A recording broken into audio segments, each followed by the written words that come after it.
Welcome to our WrestleMania Roundup. We're going to do pretty much everything here. We're going to talk about a lot of the interviews that guys have been doing on the internet. Seth Rollins' conversation about Hulk Hogan, is one of the things I want to talk about. Triple H has a sit down with Peter Rosenberg. I want to have a discussion about that too. And I can't do a video for everything. So I decided I'll make one video for the people who watch all of my videos. And basically, it's a one-stop shop for everything WrestleMania, including the predictions. We're just going to do one really long show, especially since I don't have to work on Friday and you guys do. So we're going to do this a little at a time. And we're going to do it in chunks. WrestleMania is in two parts. We'll do this video in two parts. We'll do the Saturday part and the Sunday part. The Saturday part, we will add that some of the SmackDown stuff. So the Street Profits, they went and had a sit down with Cameron and Mace. And they kind of got embarrassed a little bit when they were asked why weren't they on the main card. And this is very questionable. It looked like they had fun. But this is one of those things that you kind of want to avoid if you can help it, is having these guys go on these, sort of I don't want to say, is it fair to call it a hood platform? I mean, Cameron raps, and so Mace does too, and they make jokes, and they use the word nigger and all that kind of stuff, so maybe. But these guys are being seen as less than stars, and having them come up with some kind of excuse why they're not on the main show. And they're doing PR for WrestleMania, and they should be featured on WrestleMania. I mean, this might be the first WrestleMania in a long time where they haven't been featured. They haven't been on the show at all. And they're the tag team champions and they're not on the show. That is embarrassing. Well, the response that they got is sometimes you have to sit on the bench. You have to play your role, which I don't think made them happy to say. Instead of saying, I don't know, anything else that would have boosted them, they basically were just kind of like, sometimes you get benched, which is really bad language considering what Nick Khan just came out and said about how WWE, they're not going to be benching people anymore. And here it is, two of their most over guys who they're sending out to do public relations and as the tag team champions, and they don't have a match on the show. They're wrestling the day before the show. And they could have pulled some kind of wizardry on it and basically said, WrestleMania is a week now, and the actual show is Saturday and Sunday, sure, but the Friday before and the Monday after are just as important, as they lead into the show and they are the prequels and epilogues of the show. And maybe people wouldn't have bought that. They'd be like, that's bullshit. But at least it would have been better than sometimes you just gotta sit on the bench, cuz. I mean, come on. Everybody hates that. I feel bad for them. I really like the Street Profits, but that was kind of humiliating. Kind of a really bad situation for them to be in. Now, let's talk about WrestleMania Saturday first. At Allegiant Stadium, Las Vegas, Nevada. 51,373 screaming souls will be in the building, but they're 3,000 short of a sellout. I expect at least half those tickets to move before showtime. Of course, the tickets comes from WrestleTix, if you choose to believe that. Night one is not the strongest of the cards, but it's the one with Roman Reigns and CM Punk. So it's a very important show, but it's essentially a one-match show. They have a 7-match card set up for Saturday. Match the first, Gunther versus Jey Uso. It is, I think, been confirmed that this is the opener of night one, which some people think is a disrespect to Gunther, but sometimes you just want to start hot, and the visual that everybody wants, that WWE wants, is everybody yeeting when the show starts. That's what they want. They want 50,000 people, as excited as they're going to be, yeeting as much as possible. And why wait until 10:30? Get it out of the way, do it early, and why everybody got the most energy.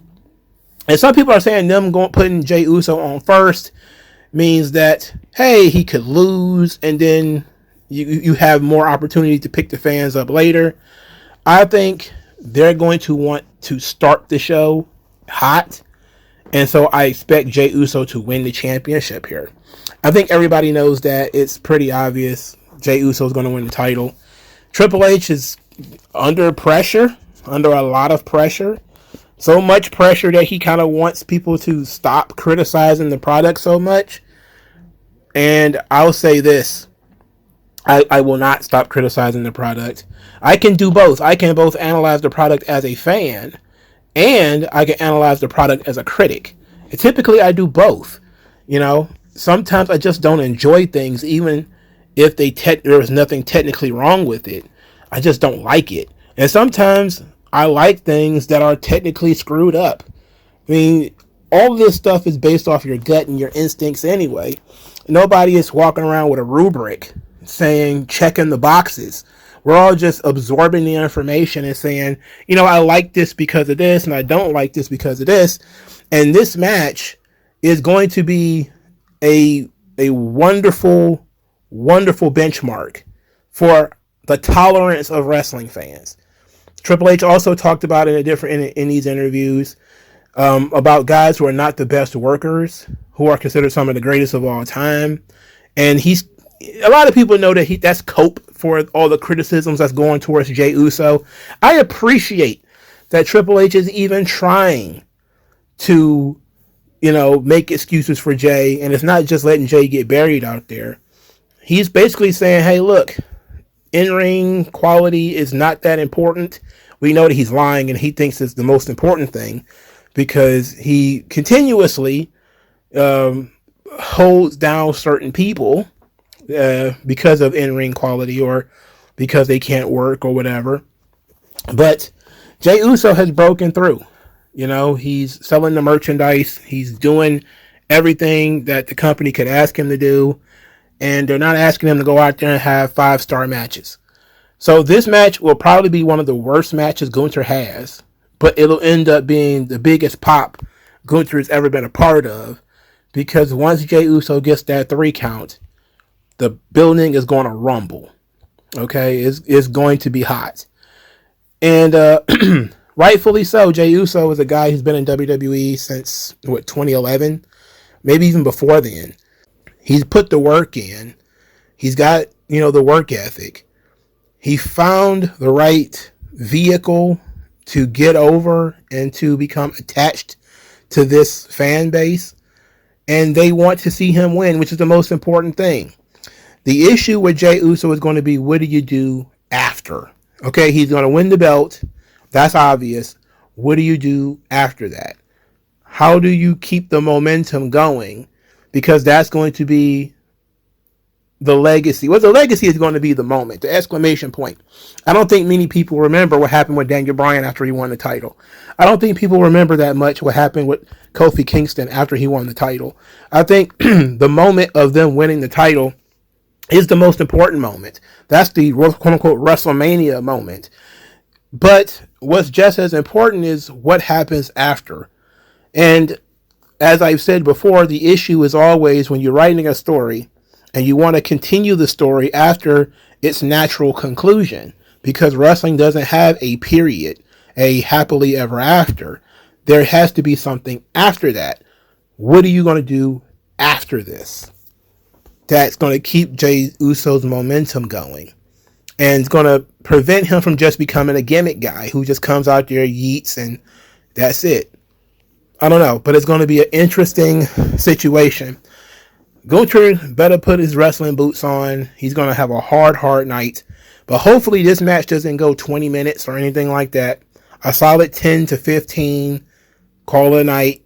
That's it. Wrap it on up. You don't need to go that far. Match the second. The War Raiders versus the New Day for the WWE Tag Team Championship. The wrong tag team titles are on WrestleMania. I can tell you that. The War Raiders are nothing. They're barely even featured on Raw, and they got a match at WrestleMania. That's just plain weak sauce. It's weak shit. These guys, nobody knows who they are. They get no reaction. Why are they the guys who get spotlighted at WrestleMania? I get it that they're going against the New Day, and the New Day are legends, put that in quotation, but they've been around for a long time. New Day is super over. They've managed to reheat this extremely stale act with that heel turn, which got them tremendous amount of heat. But the problem is that was months ago. We're talking about April 2025, where the New Day is been floundering for at least 2 months. The whole heel turn on Big E was a long time ago. If the heel turn on Big E was, I don't know, maybe 2 or 3 weeks ago, this match would make sense for WrestleMania. But the heel turn on Big E was 3 months ago, maybe even longer than that. I think it was last year, actually. So I'm not sure why this exists. And other than to showcase the War Raiders, so I don't think they've ever been at WrestleMania before. And, I guess these guys are making their sort of debut. But nobody cares about these guys, man. Is it going to be a good match? I don't know. People might go to the bathroom during this thing. I fully expect New Day to win. And for us to all to forget the Viking Raiders exist shortly after. But they may be in the pursuit position for a while. Match the third, El Grande Americano versus Rey Mysterio in a regular old singles match, not a mask versus mask match. Very unfortunate. Also quite unfortunate, WWE flinched and they decided to change El Grande Americano's origins, that now he's from the Gulf of Mexico, because so many people bitched and moaned and whined and cried about him being from the Gulf of America. And because Triple H, who claims that they don't listen to the internet, was listening to the internet. Who in their right mind thought changing what the biggest heat part of this whole thing was the fact that he was from Gulf of America? That was the big heat part. And they dropped it. It's ridiculous. WWE it's the same thing that happened with Jack Swagger. You got something that works. It's offensive to certain people. It's somewhat in poor taste. It's very much topical, as in the Gulf of America is a whole different thing that nobody has ever heard of until Trump decided that was the case. Just like back when the Tea Party was a thing during Jack Swagger, and the Nation of Islam back during the days of the Nation of Domination. And that's why, they added a white guy in the group just to make it less racial. WWE does things like this where they'll get that initial punch, that initial attention, and then they wait for all the negative attention, and then they do something to mitigate it. They did it with Goldust as well. They brought in Goldust. He was super gay. It was obvious that he was some kind of gay transvestite or something like that. And they waited for all the negativity to come in, for the character to get a lot of popularity. Then they added a female valet to it. Like, oh, look, he's not gay. He's androgynous. It's a classic WWE move to bait and switch. Let people get offended, get upset, get eyeballs on the product, get eyeballs on the performer, and then you change what's the most important element of it. And they did the same thing with the Nation of Domination, where it was all black guys. You even had the lawyer who was supposed to be like the Clarence Thomas of the group. And then they waited and waited until everybody was like, why is there a whole group of angry black dudes? They're like the Nation of Islam or like the Black Panther Party. Oh, wait, Owen Hart's in the group? So, this is a singles match, Rey Mysterio versus El Grande Americano. That probably would have been so much better as the opener. Rey absolutely cooks as the opener. I mean, cruiserweights always do a really good job of opening the show. But we don't know where they're going to land on the card. But Rey Mysterio is always welcome. This match is going to bang because Chad Gable is amazing and Rey Mysterio is amazing. I'm thinking El Grande Americano is going to win the match. And I'm thinking that's why the match is not mask versus mask, is because they really want to try to make this El Grande Americano thing work. And maybe they'll build this to something later on where it'll be mask versus mask. But they never had a mask versus mask match at WrestleMania before. It could have been something interesting, could have been something unique that Vince didn't think to do. But, now, There's also going to be the off chance that the crews are going to come out there, where you're going to see the Creed brothers and the LWO and all those guys show up. So they'll probably crash the party at some point. But I expect just a singles match between these two to be pretty damn good. Match 4, Naomi versus Jade Cargill. Now this one is going to be interesting because Naomi is no Gunther, but Jade Cargill is very close to Jey Uso. Jade Cargill is, oh boy, she's not the worst wrestler in the world. Far from it, actually. But this is going to be the one chance that they got to really get her over strong. I don't expect this match to be some kind of 20-minute mat classic. I do expect it to be 10 to 12 minutes, mostly of Jade Cargill selling and Naomi using some kind of underhanded tactics to get attention, led by the Superman return from Jade Cargill to come back jaded. 1, 2, 3. Jade Cargill wins, gets some measure of revenge, and then maybe Naomi attacks her after the match, or somebody else comes out there to help her after the match. Unfortunately, and I think the worst part of this is that Jade lost on the road to this match. She coughed up her first pinfall, I think against Liv Morgan or somebody like that on TV. Huge mistake not letting Naomi be the first person to beat her. But I don't think Naomi's going to win this match. I don't think Naomi needs to win this match. Now, truthfully, Naomi has been getting the shit kicked out of her the entire feud. It would make sense for her to win this match as a way of keeping the feud going. I don't think this feud is going to be over if Jade wins. They're going to have to do something to reheat it. But I don't think this thing is going to be over if Jade wins. So I wouldn't be surprised if Naomi won, but I'm going to go with Jade winning. And I think it's going to be as pedestrian a match as possible. If they're smart, they ask Naomi not to do too much. And by that means, don't let Jade get a little in over her head. Jade doesn't need to go out there and try to do any springboards or anything like that. Which she was doing in the tag team with Bianca Belair, trying to keep up with Bianca, who was super athletic. Jade's athletic too, but she hasn't had the training. She's kind of got a bit of an ego. Don't let her do that. Don't let her go out there and embarrass herself. She needs to be like a Lex Luger, book her like the Ultimate Warrior, like just let her tear through people, or get her to sell,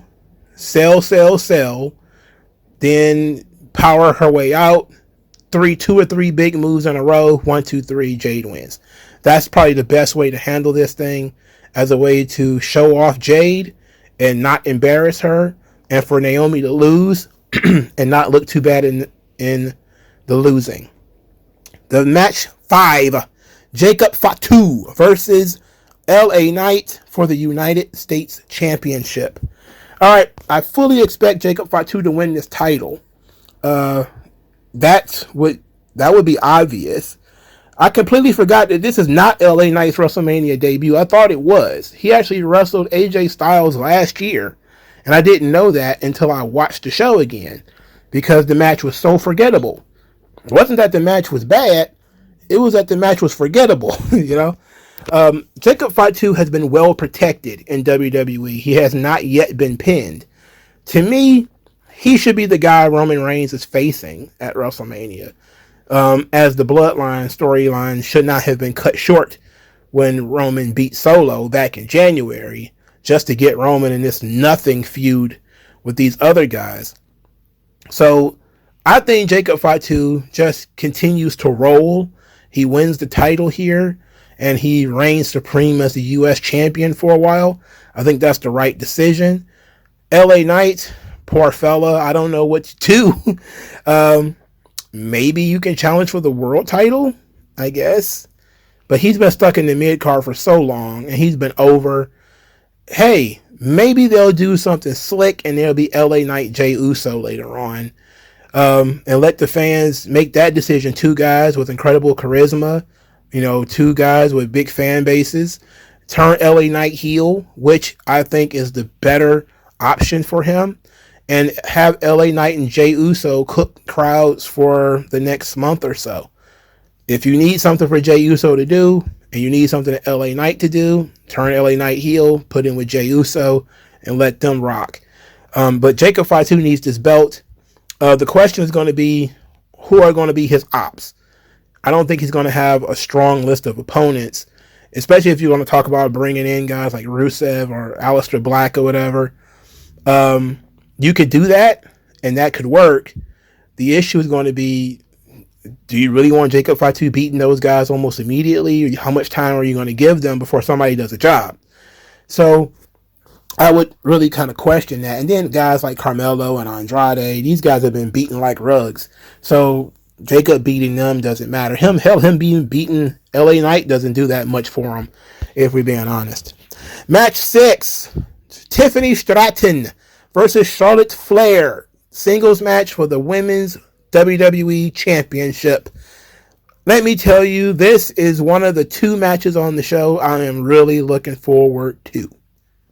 The other being El Grande Americano and Rey Mysterio. I love Rey Mysterio, I'm sorry. Tiffany Stratton and Charlotte Flair. This is going to be an interesting test for Tiffany Stratton. If she does not do well in this match, you could pretty much say bye-bye to her. Okay? I can see right now that Triple H probably will not tolerate Tiffany Stratton falling short in a spotlight match with Charlotte. But Charlotte is not going to make it easy either. Because of how this feud has been going, it seems like everything is leaning towards Charlotte. The problem here is the fans are fully behind Tiffany, even though she's a tweener. She's not fully a babyface. She's not fully a heel, but they hate Charlotte. So people are going to be behind Tiffany. She needs to work as a babyface. And what I mean by that is she's got to let Charlotte lead, and she's got to hit her stuff. And if Tiffany can do that, she's going to be great. Tiffany Stratton hung in there with Becky Lynch. She's more than hung in there with Bayley. She's hung in there with Bianca Belair. I don't think for a second that athletically she won't be able to hang with Charlotte. The only problem I think might be the case is if Charlotte decides to sandbag. Charlotte has these mood swings where if she doesn't like an opponent, she doesn't really care to make the opponent look good, whether she's on offense or defense. If Tiffany Stratton is on Charlotte's bad side, it will be obvious from the word go into this match. And it'll probably be 20 minutes of absolute slop. If Charlotte is on the ball, if she wants to make Tiffany look good, if she wants to work hard and let Tiffany shine in this match, it's going to be one of the better matches that you'll probably see the entire weekend. I don't expect that they'll do a hell of a lot in terms of, aerial stuff, but I expect a lot of solid work here between these two. Tiffany Stratton has been able to hang with Bianca Belair, Becky Lynch, Bayley, Candice LeRae, all these women with a lot more experience than her. People like Roxanne Perez, even, who is a great technician. And she's been able to hang with everybody she's gotten in the ring with. Tiffany Stratton is no bum in the ring. The problem is going to be if her and Charlotte have chemistry. So far, they have not had any chemistry in terms of the mic work. It's been clunky. They've been taking cheap shots at each other. We don't know whether it's a work or not. If it's a work, why would WWE cut it out? It doesn't make sense. If it's a shoot, it really doesn't make any sense because it doesn't make Charlotte look good, nor does it make Tiffany look good.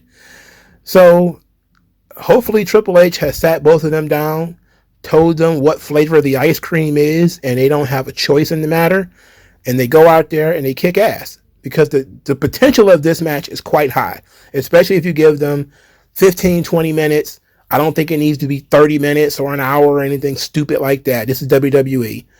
15, 20 minutes. Let Charlotte lead the match.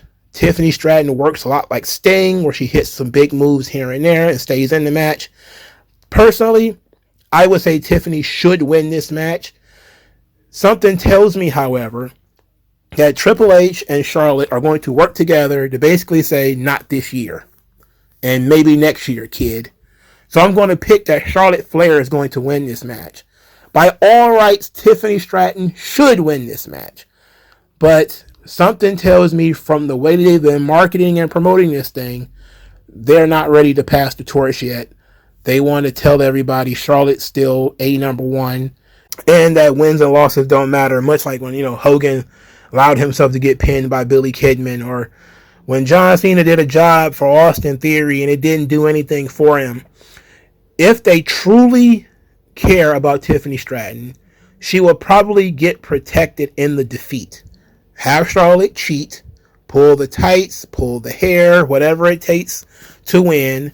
But if she gets her in the middle of the ring, taps her out in the figure eight, I'm sorry, Tiffany Stratton is going to be in big, big trouble. Now, they did do this to Rhea Ripley, and it set Rhea Ripley back about a year or some change. Now, because Tiffany is so young, it's not going to kill her to not be the top dog right now. But she is in that spot, and the people want her in that spot. And so you do run the risk of people grumbling, complaining, bitching, moaning, and being hypercritical if Charlotte wins. I fully expect Charlotte to win because WWE has not at all played into the whole passing of the torch. They have not played that game at all. In fact, when Triple H first tweeted about this, he made an issue to say both of these athletes are in their prime. That set off alarm bells in my head because Charlotte Flair is 40 and Tiffany Stratton is 24. Nowhere in no sport have you ever seen two people in their prime and one of them is 40. No way. No way. So they're not trying to do that whole passing of the torch thing right now. You're probably looking at a Goku and Dragon Ball situation where Master Roshi beats him by this much in order to motivate him to come back later. Hopefully Tiffany takes it better than Rhea Ripley took it.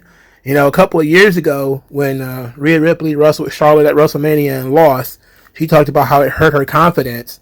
Hopefully that doesn't happen to Tiffany and she realizes that you probably are going to be the future. You are incredibly talented, but right now we are still running with Charlotte.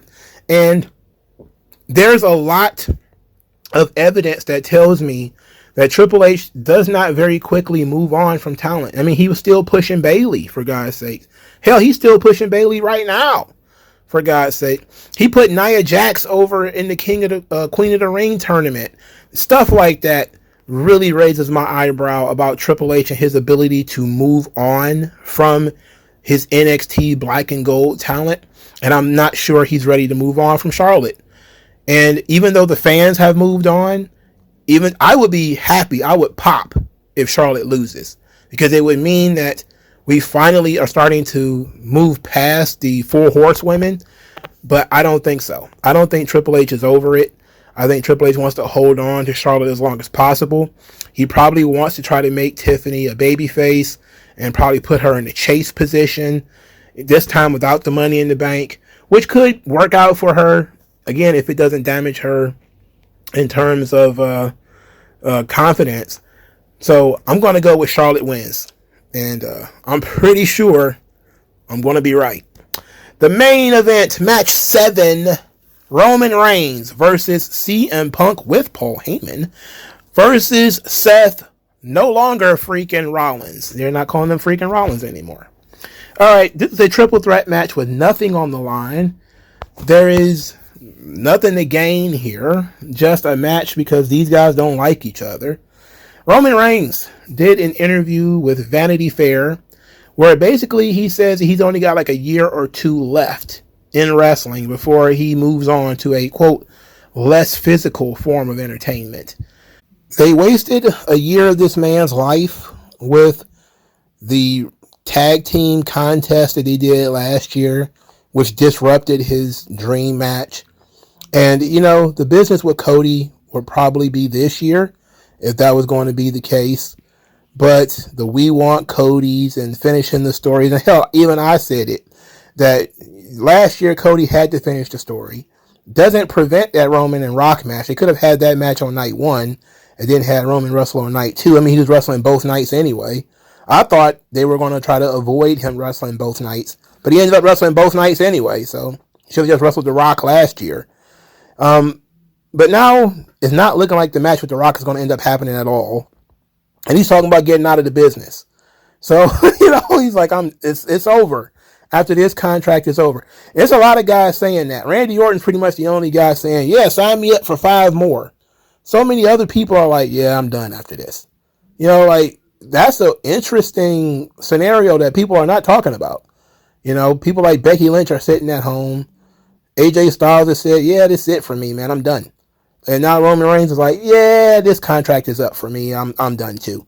John Cena's like, yeah, brother, calling it a day. All these guys are deciding to quit right after TKO buys the company. They're like, yeah, we're done. We're gonna no. We just finished with this. So Roman's the past, at this point.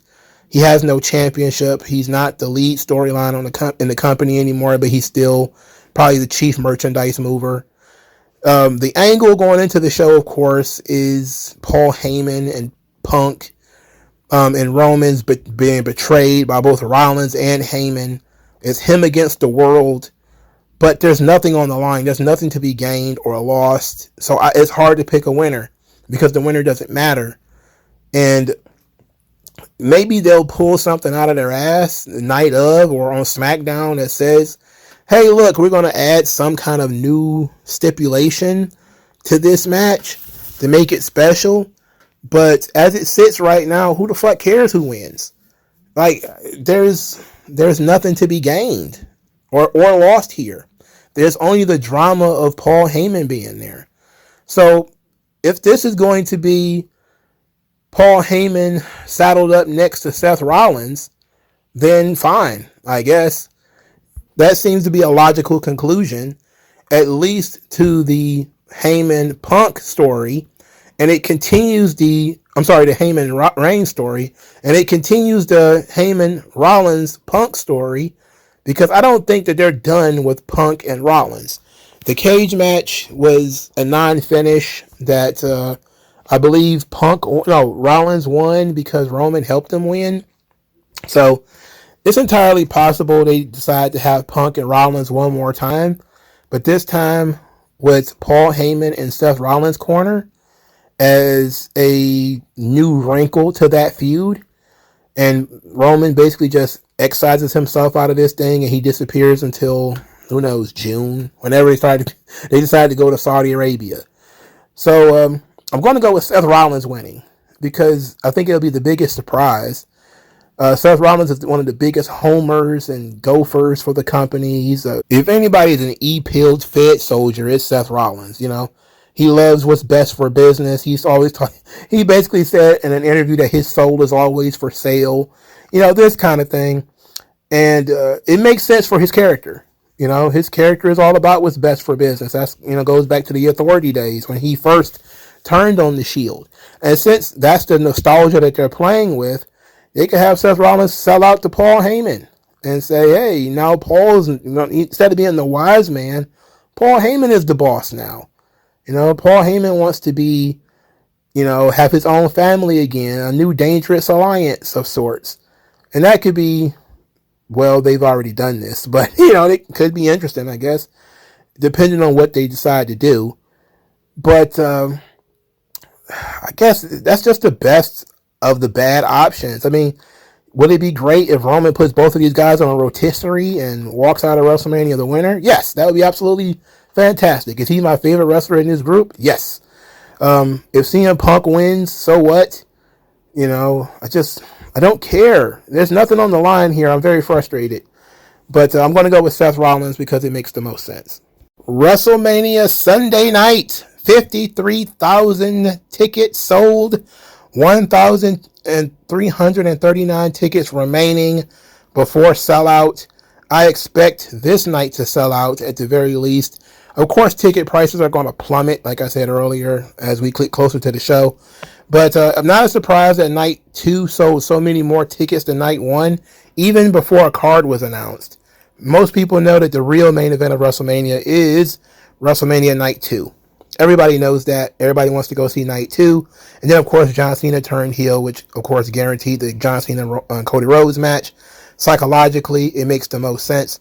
Nobody knew what the main event of Night 1 was going to be.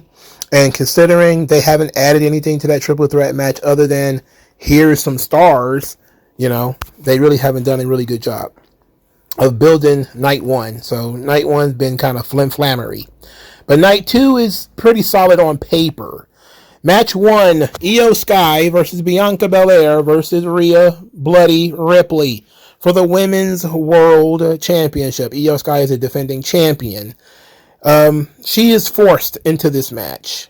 This match should be Bianca Belair versus Rhea Ripley. That's what it should be.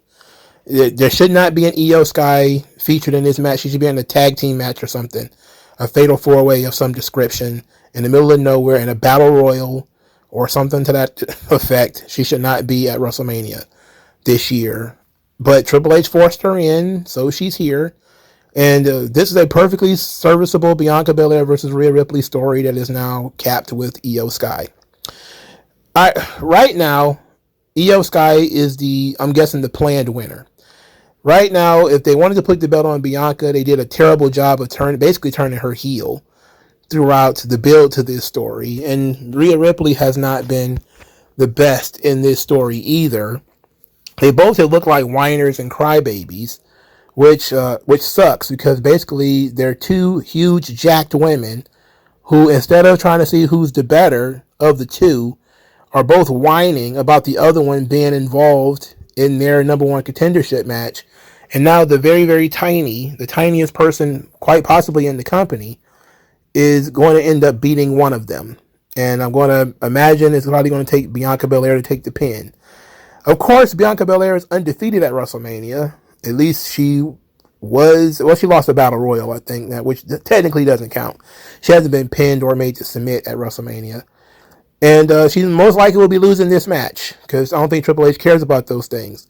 He wanted Io Sky to be the champion. Io Sky is the champion. So there it is. But let's say that we could have done that. We could have put Io Sky versus somebody else and still had Bianca Belair versus Rhea Ripley as a major WrestleMania match, but with no title. You still could have done that match. Again, that's where the money is. This is WrestleMania. You're supposed to have the biggest fights you possibly can have. But for some reason, Triple H has decided, no, we don't have the biggest matches we possibly can have.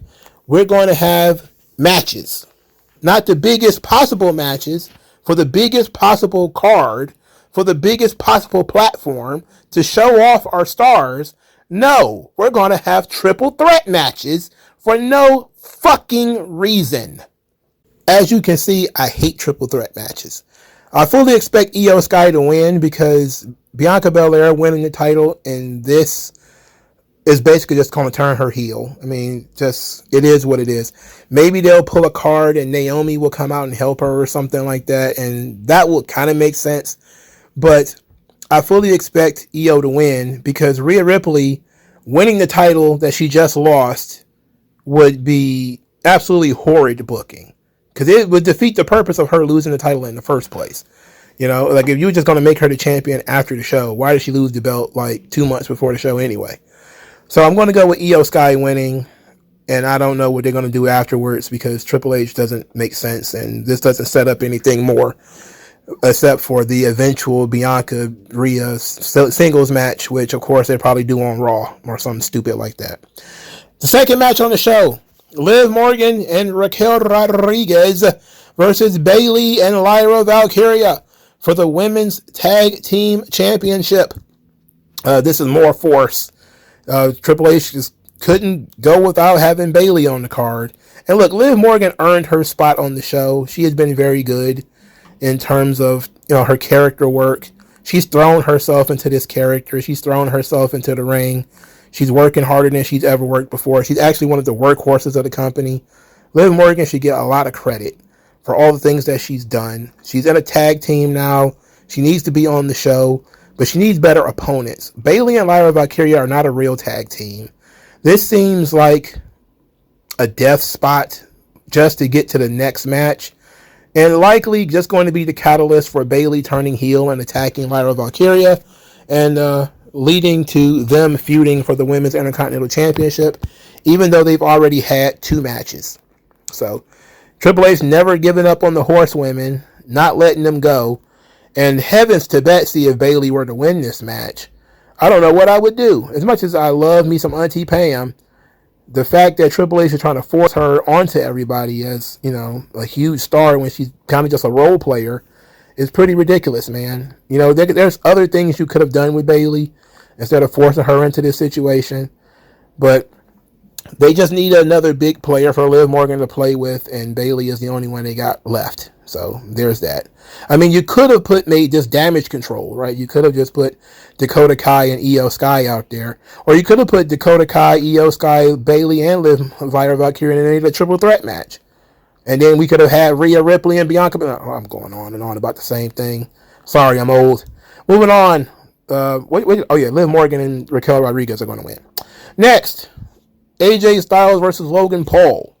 Now, Karrion Kross has been doing a really good job with this angle, building up as, AJ is one of the boys. He's got to protect the sanctity of the boys, trying to bring out the evil ways of AJ Styles. And he's been doing a good job here.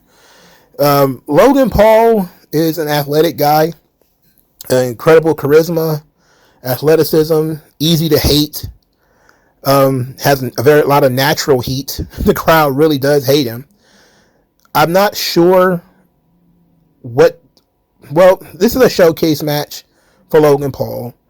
It doesn't really matter whether he wins or loses. It doesn't really change his position in the company, which is that he's Logan Paul and he's a wrestling celebrity. I expect AJ Styles to probably get the best match that he's had at WrestleMania since the Shane McMahon match.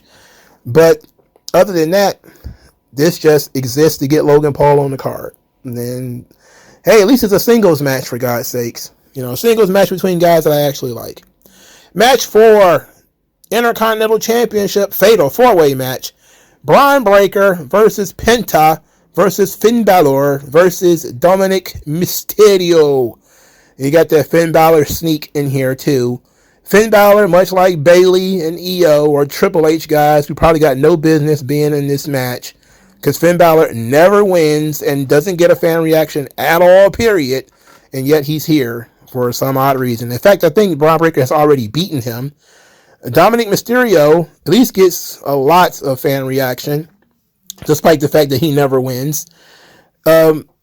I don't think that Braun Breaker is going to make it out of this match as the Intercontinental Champion, especially considering he doesn't have to get pinned or submitted to lose the belt. So I personally would probably put the belt on Dominic, and I think that's the best option you got here is let's make Dominic a thing. One of the issues that you had a couple of years ago, Dominic Mysterio is the most over heel in the company. And they put the NXT North American title on him, and it actually boosted business for NXT. It actually began NXT's boom period when they started actually doing decent numbers on TV, is because Dominic Mysterio was put on the show. Him and Becky Lynch, they had both come down to NXT. The Intercontinental Championship, as great as it is, and as great as Braun Breaker is, it's not featured enough. Dominic Mysterio is on TV all the time. And I think he would be a great Intercontinental Champion, a chicken shit Intercontinental Champion that can defend against guys like Penta, and defend against guys like Braun Breaker, and defend against other guys that they might be bringing in. I think Dominic Mysterio is a great talent for that. He's a guy that they've had working with CM Punk on house shows and all sorts of things. I think him pinning Finn Balor is probably the best way to get out of this thing without Penta taking a loss and without Braun Breaker taking a loss. So I would go with Dominic Mysterio is going to win this match. Okie dokie. Next, Damian Priest versus Drew McIntyre. Sin City Street Fight. Boy. Here's the thing about Drew McIntyre, man. Like, this guy, super over. He's been doing interviews basically saying that the main event of night 1 should be a fatal 4-way match because he has been tied up with all 3 of those guys for 2 years or more. And I was like, damn, Drew making a lot of sense here. You know, like he's been feuding with Roman Reigns off and on since 2021. You know, he was feuding all of 2024 with CM Punk, and he was feuding most of 2023 with Seth Rollins. So him being in that conversation with those three guys actually does make a whole lot of sense. But it goes to show how much politicking has been going on backstage and guys trying to force their way into that match or force their way into main events. Gunther was trying to get out of the match with Jey Uso. Drew McIntyre trying to get out of the match with Damian Priest. But they don't got enough Wednesday Mikasa. Not enough political clout, brother. And they got stuck with their jobs, and now they're both grumbling under their breath. But they're going to be just happy to be there because there are other guys who are not going to be featured. And it's very unfortunate. I don't think it matters who wins this match. They've been feuding over... Well, they've had a long story. If you watched WrestleMania last year, you know that Damian Priest defeated Drew McIntyre in a match where CM Punk had attacked Drew. If you didn't see the matches that happened after that, then it doesn't really matter because those matches have not really been mentioned here. I don't know what the record of these guys are against each other, but I believe Damian Priest has beaten Drew McIntyre both times they've wrestled, or all three times they've wrestled. I think they've only wrestled twice. And I think CM Punk cost McIntyre the match both times. So it's sensible here that Drew McIntyre would win, considering his head up. And Drew McIntyre just feels like the kind of guy that afterwards he can go back to fighting for the world title, or he could, end up in another personal feud, which probably is for the best. I'm not sure if I want to see Drew McIntyre chasing the belt again. I'm not sure I want to see Drew McIntyre wrestle any of the current top guys over again. I mean, he's had so many matches with Rollins and Punk and guys like Sami Zayn as well. He's wrestled those guys 1,000 times. Would I like to see him wrestle somebody like John Cena or Cody Rhodes? Yes. I would definitely prefer that. I would definitely prefer to him be wrestling guys like AJ Styles rather than having these long, drawn-out feuds with the same guys over and over again. So I'm going to go with Drew McIntyre wins. I don't know what this means for Damian Priest. I don't think anybody really cares. Damian Priest is not really all that over, especially in comparison to the push that he's getting. He's one of those guys that gets a huge push, but almost no reaction. So it's unfortunate. The main event of WrestleMania 41. John Cena versus Cody Rhodes for the WWE Championship. Now, this match is obviously going to be the biggest, most important match of the entire weekend. It could quite possibly be the biggest match of the year. And WWE has done a really good job of throwing water on the fireworks.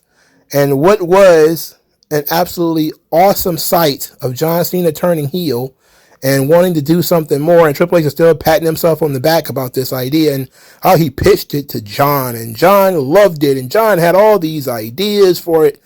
John was sending him text message after text message after text message telling him what flavor the ice cream was going to be, and Triple H was so excited because Cena was willing to challenge himself and he wasn't going to be complacent and blah blah blah blah blah blah blah blah blah blah blah blah blah blah blah, right? And they've done nothing but made this feel stale already.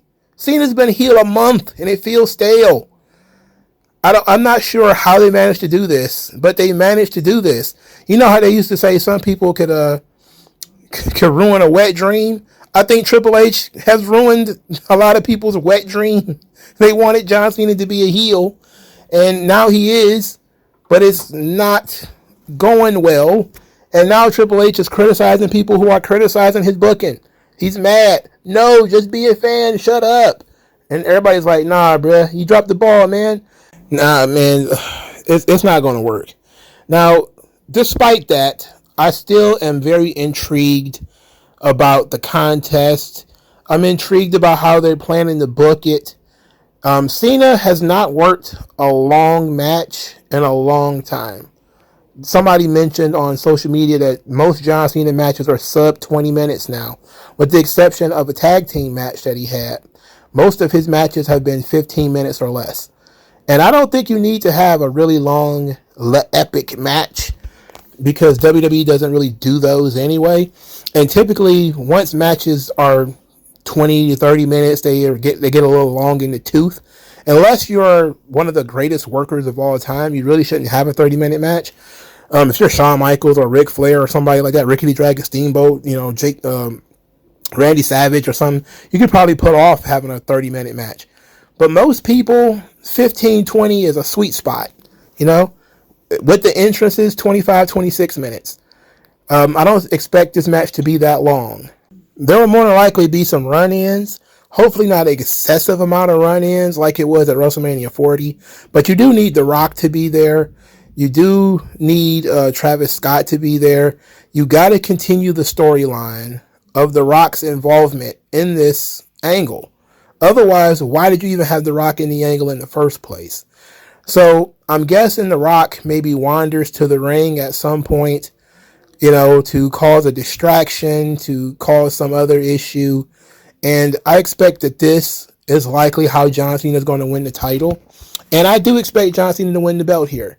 I think Cody will win the title at the end of the tour when Cena's done for good. Or maybe a match or two before Cena is done, which is probably the better way to do it, is maybe a month or two before Cena is over. He wins, he loses the title, he loses it back to Cody, and then he goes on his very short redemption tour so he can retire as the massive babyface that everybody wanted. And that's it. You call it a day, you call it a career. But I think number 17 comes home. John Cena wins the title. Cody Rhodes has to lose, and he knows that this thing works, that people will get behind him. If he wins, you run the risk of people turning on him, and he knows that, and like a lot of people know that. If Cody Rhodes to beat John Cena, then there's no way for John Cena to get number 17. Then people are going to be pissy because why did he come back and do this whole retirement tour only to lose and not win the title? And then what is he going to do for the rest of the tour? At least if he wins the belt, you can say, oh, so the retirement tour is going to be that John Cena is going to defend the belt. Or you could even do the angle that he suggested, which is he wins the belt and he takes it home. He does what, CM Punk did. He takes the belt and he leaves. They replicate CM Punk versus John Cena with Cody Rhodes versus John Cena, where John Cena wins the title and then disappears, refuses to show up, takes the belt on the road, takes pictures with it, talks about it in movies, and he's gone for so long that they have to create a new WWE Championship lineage. And then maybe you give that belt to Cody. And then Cody wins the undisputed belt once more against John Cena later this year. That seems like the most logical way of doing things here, as a way of keeping everything true to the story, where you have basically John Cena and The Rock deciding or picking and choosing, and nobody gets a shot, or whatever the case may be. But it's got to be a John Cena and Rock collaboration in order for this to make sense. And you kind of have to pay off what Cena said in his promo about being the last real champion and him taking the belt and going home. So if Cody wins, you basically thrown the whole heel turn in the garbage, because not only did it not last in terms of excitement, but then you beat the guy and you shit all over this whole thing. Now what? After Cody beats John Cena, now what? If John Cena wins, you got multiple options. You could have him take the belt and run, or you could have him defend the title regularly, not every month, clearly, but like every other month or something like that, with some regularity, and you can get some of the special matches that you wanted, like Cena and Punk, or maybe another Cena and Romans, or a Cena and McIntyre, or a Cena and LA Knights, or stuff like that. You can actually do something with Cena as the champion. So I'm going to go with John Cena wins the title, and The Rock basically costs Cody the belt, and then maybe the following night on Raw, he cuts a promo about, losing the title is the cost of him not selling out his soul, and then Cody's going to have to fight and claw and scratch to get another shot. And then as he's doing that, John Cena goes on vacation. So I think that makes the most sense in terms of what to do for WrestleMania. It ought to be really cool considering John Cena won his first world title at WrestleMania 21 to win his 17th and record-breaking world championship at WrestleMania 41. Should be a poetic end to John Cena's career to win the championship 20 years after he won his first one. Obviously, Cody Rhodes is in that situation. You do question, what do you do with him next? Nick Khan made a conversation. Made a comment about Cody leaving AEW, and said that for a long time you heard in AEW that it was about empowering the wrestlers, and then he said that narrative shifted, and I wonder what he means by that. And what are they planning to do differently in terms of empowering the wrestlers? Now, I know what that means. It means that Tony Khan took control of creative in AEW at a time where, these guys were having problems. So, but Cody needed that. He needed to have creative taken away from him.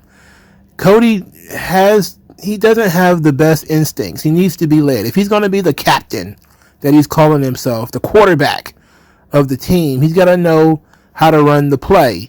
So he has to know that losing this title to John Cena doesn't really hurt him at all, and that winning can only hurt him. If you want to get booed, Cody, beat John Cena, But if you really want to empower Cody Rhodes, he has to learn that he's got to lose, and that his storylines have to make more sense, and not to buy into a storyline just because a guy like The Rock shows up and wants to do something. Now, if they're shooting down Rock storylines, which is what they're claiming, Meltzer and all these guys are claiming that The Rock wanted Cody to turn heel for a shoot, and Cody shot it down, and so The Rock became less interested in the story afterwards, and that's why he hasn't really been involved. Maybe that's the case. But ultimately, I don't trust Cody's instincts at all when it comes to wrestling. And I don't really trust The Rock either because of his ego. The only person I really trust in this situation is John Cena, because I think he might be the only person who literally is trying to put on the best performance for the fans. Cody's still trying to make a legacy, and The Rock is just manipulative and can be a bit of a douchebag. If you really want to empower the talent, maybe the talent you need to empower is John Cena.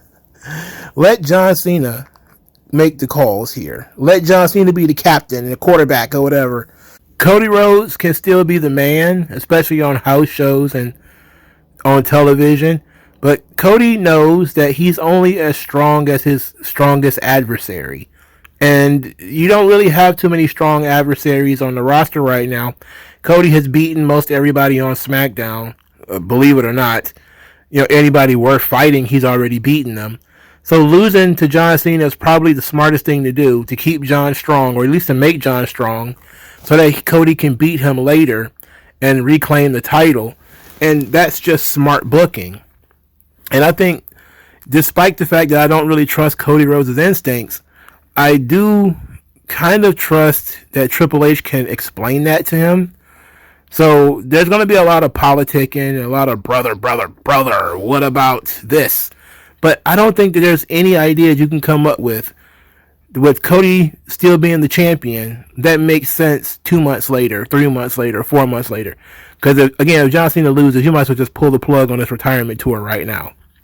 You just call it a day. But if you want to have some off-title feuds with Cody Rhodes as he builds himself back up to face Cena again, you've got a lot of guys that are, I'm guessing, primed to come in. Nick Khan was discussing talents from AEW, or he said other places, that as they become available, he expects them to come over. So, of course, you got, Aleister Black and Miro. And then there's talks of guys like Jeff Cobb coming over. Look, I'm not thrilled about, hey, just slam everybody in the ring with Cody, but hey, somebody's got to wrestle Cody. And they've proven when they did the Brock Lesnar situation a couple of years ago when Cody lost the title and they put him in there with Brock, that the fans will still ride with him if you're continuing to do something with the guy. And there's a forward momentum and a forward trajectory. And you could do that. You could bring in a guy like a Miro and give Cody 2-3 months with him and keep Cody strong and keep Miro strong too. And people will care. And then, of course, rebuild Cody in the future. So there's a lot of opportunities there for growth by doing the right thing, and that is putting John Cena over. So this WrestleMania weekend is going to be fairly strong. There's been a whole lot of quotes floating around from a whole lot of guys. And 2 more popped up over the early part of Friday. And one of them, of course, is John Cena saying that he still loves Vince McMahon and that he's not trying to downplay any allegations against Vince, but he loves the man. And this is consistent with what he said before. And people keep asking the question. He's going to keep answering it the same way. And he went to Vince's birthday party, the year that all these allegations came out, and was photographed with him. John Cena's been remarkably consistent with his responses when it came to the Vince McMahon question. And people keep asking it. So we're going to keep giving you the same answer. I think now that he's a heel, it's a little bit easier for him to just say what he feels and calls it a day. But I think one of the more interesting things is CM Punk, who also got in a little bit of, I don't want to say hot water, but the whole thing about CM Punk, people are on the internet telling him to quit his job. I don't know who's telling him to do this, and it sounds like some shit that he made up. But he said that people are telling him that WWE is a MAGA company and that he should walk away from it. And he said, well, you're on Lord Elon Musk's Twitter. This whole thing about WWE being a MAGA company is pretty dumb. I know from the Vanity Fair article, which Roman Reigns is all sexy flexy in, pause by the way. But in that article, it's said that there's about a 13% overlap between WWE and UFC audiences, with WWE's audience being more comic con and dude bros. And because of that, there's a lot of progressive wrestling fans who are upset anytime somebody promotes Donald Trump or is asked about Donald Trump and gives a positive response or anything of that sort. And the best thing to do is to not ask those questions. Stop trying to purity spiral people. Guys like CM Punk and Sami Zayn, as long as they're not being actively oppressed and can say whatever they want and do whatever they want, they're not going to quit their jobs, man.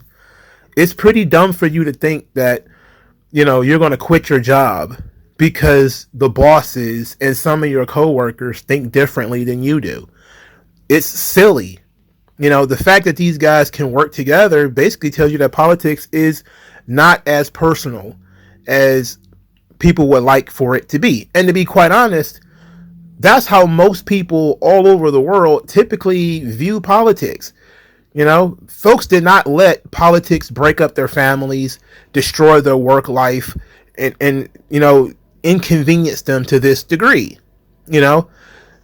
People used to be able to have dinners and conversations with people that they disagreed with, even on major, highly contentious issues.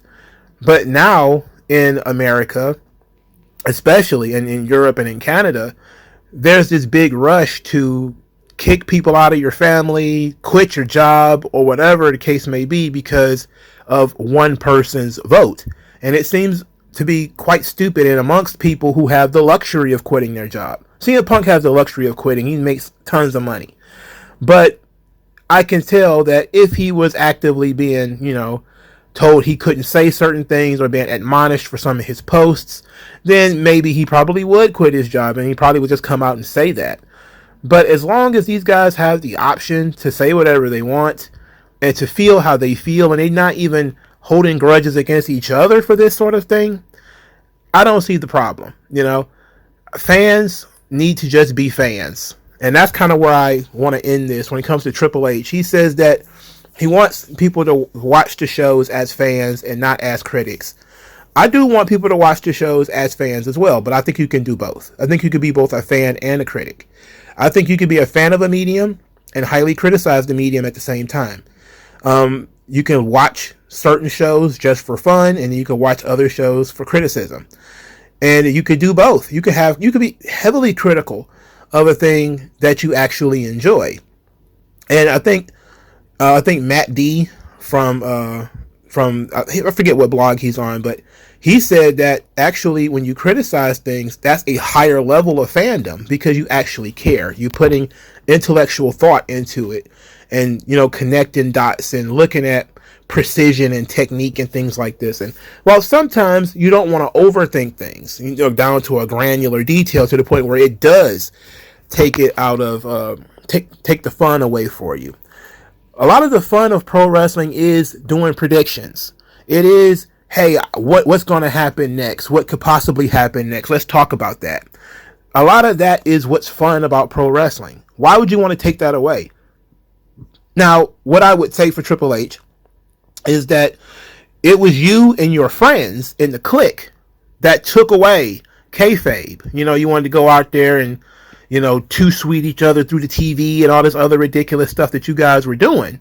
So the death of kayfabe is largely on the clique, and all the guys who were talking to the dirt sheets. But the clique wanted to be on TV and talk about who their friends are and all my friends, let my people go and all that other stupid stuff they were doing. We're going to crash WCW and, let Hall and Nash out and all this sort of stuff. This was the clique. They did this. You created these fans that now read all these dirt sheets and want to know all the backstage stuff. You guys participated in that. Now you can't turn it around and say that it's the fans' fault. No, I'm not going to let you do that. No way, Jose. This is on you. So if the fans are too critical and you're upset that the fans are so critical, then it's your fault. Because you played into the death of kayfabe. You wanted kayfabe to die. Everybody knows what's going on. You do post-match things. You talk about babyface and heel on television. It's ridiculous, the stuff that Triple H has been doing on here. And then turn around and say, stop doing that. Stop criticizing the company. Get real. Get bent, nigga. There's just no way. Get out of here. But this has been the big book of WrestleMania 41. And hopefully you guys enjoyed the show. I know I will, whether I care about the card or not. It is WrestleMania. Tell me what you think in the comment section below. Pass this video around. I will talk to you guys later. Peace out.